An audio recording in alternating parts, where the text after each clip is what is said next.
अर्जुन की मृत्यु पर क्यों हंसने लगीं देवी गंगा, आइए जानते हैं। महाभारत का युद्ध जीतने में श्री कृष्ण के दिमाग और धनुधर अर्जुन के पराक्रम ने एक अहम भूमिका निभाई थी।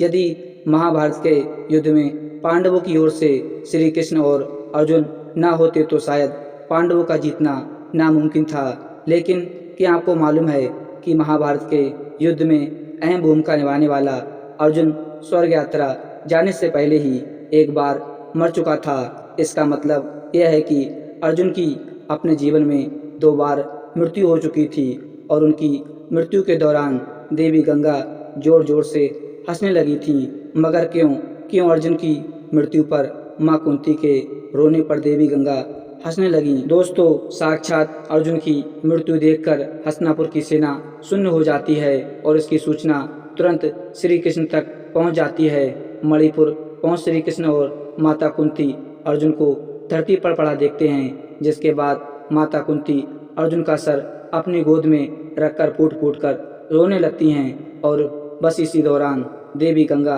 अर्जुन की मृत्यु पर मुस्कुराने लगीं। और जब काफ़ी देर तक माता कुंती रोती रहीं तो देवी गंगा माता कुंती से कहती हैं, हे कुंती, तुम व्यर्थ में रो रही हो, क्योंकि तुम्हारे पुत्र अर्जुन को उसके कर्मों का फल मिला है। मेरा पुत्र भीष्म अर्जुन को अपने पुत्र की तरह ही इसने करता था, मगर फिर भी इसने शिखंडी का सहारा लेकर मेरे पुत्र भीष्म का वध कर डाला। मैं भी उस समय ऐसे ही रोई थी जैसे तुम आज अपने पुत्र के लिए रो रही हो। मैंने अपने पुत्र के वध का बदला ले लिया, क्योंकि जिस कामाख्या देवी के बाण से बहुवाहन ने अर्जुन का सर धड़ से अलग कर दिया, वो मेरे द्वारा ही प्रदान किया गया था। देवी गंगा के शब्दों के बदले की भावना झलक रही थी और देवी गंगा की इस बदले की भावना को देखते हुए श्री कृष्ण हैरान हो गए और देवी गंगा से बोले, हे देवी, आप किस बदले की बात कर रही हैं? आप किस किस से बदला लेंगी? अर्जुन की माता कुंती से या फिर अर्जुन से? आप एक माता पिता से प्रतिशोध कैसे ले सकती हैं? यह सुनकर देवी गंगा ने श्री कृष्ण से कहा, हे वासुदेव, यह तो आप जानते ही हैं कि अर्जुन ने उस समय मेरे पुत्र का वध कर दिया था। जब वो निहत्था था तब अर्जुन का ऐसा करना उचित था, तो अर्जुन का वध उसी के पुत्र द्वारा कराकर मैंने क्या गलत किया? फिर श्री कृष्ण देवी गंगा को समझाते हुए कहते हैं कि पितामह यह भली भांति जानते थे कि यदि वह जिंदा रहेंगे तो उन्हें कौरवों की तरफ से युद्ध मैदान में आना होगा और ऐसे में पांडवों की जीत होना नामुमकिन था। इसलिए उन्होंने खुद को मार्ग से हटाने का निर्णय लिया और अर्जुन को वो स्थिति बताई जिसमें वो अपने पितामह की मृत्यु कर सके।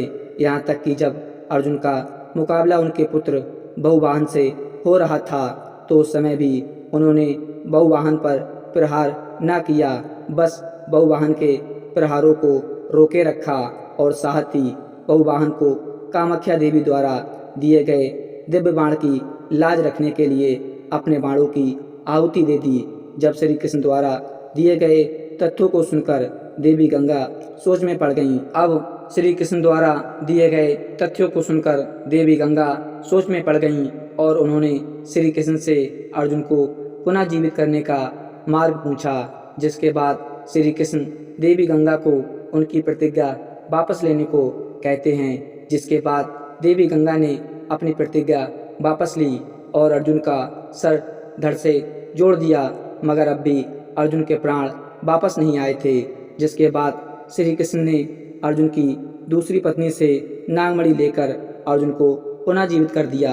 तो दोस्तों, आशा करते हैं कि आज की वीडियो आपको जरूर पसंद आई होगी। अगर वीडियो पसंद आई हो तो चैनल को सब्सक्राइब कर दें। मिलते हैं एक नई वीडियो में, तब तक के लिए जय हिंद, धन्यवाद।